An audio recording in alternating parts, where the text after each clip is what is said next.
The French Revolution spanned from 1789 to 1795, transforming the French regime as everyone knew it. France changed from an aristocratic, feudal, absolute monarchy to a democracy based on Enlightenment principles of citizenship and unalienable rights. And the ultimate slogan of the revolution was liberty, equality, fraternity. The revolution began with the liberal phase, which lasted from 1789 to 1791, and was a nonviolent, legal revolution. It all started with the convening of the Estates General in 1789, which was comprised of three estates.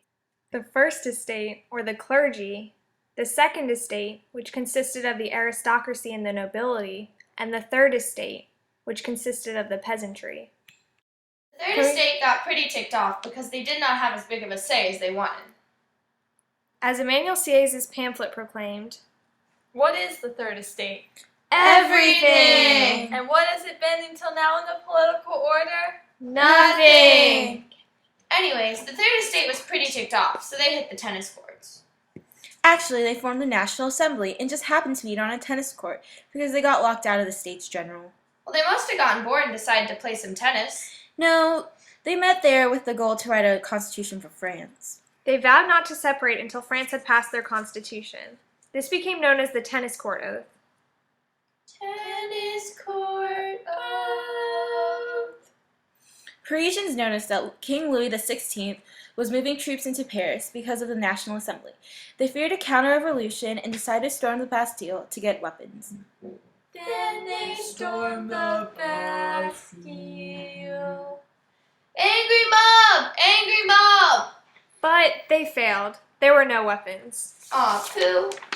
But the National Assembly's success didn't end there. No?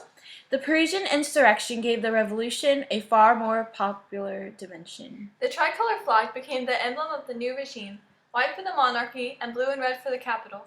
The peasants began to rebel against the nobles, which blended into a movement known as the Great Fear, which swept the countryside. In 1789, Louis XVI and his Minister of Finance, Jacques Necker, decided to remove the church from society and give the church lands to the people in order to appease the National Assembly. In 1790, the National Assembly passed the civil constitution of the clergy, under which all bishops, parish priests, and their assistants were obligated to take an oath of loyalty.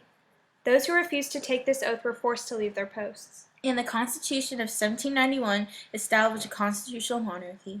It gave roughly 2/3 of all adult males the right to vote. And the National Assembly became the Legislative Assembly, just to confuse everyone. You're the only one who's confused by it. This ended the liberal phase and began the radical phase, which lasted until 1799 and was followed by the conservative phase, which ended the revolution.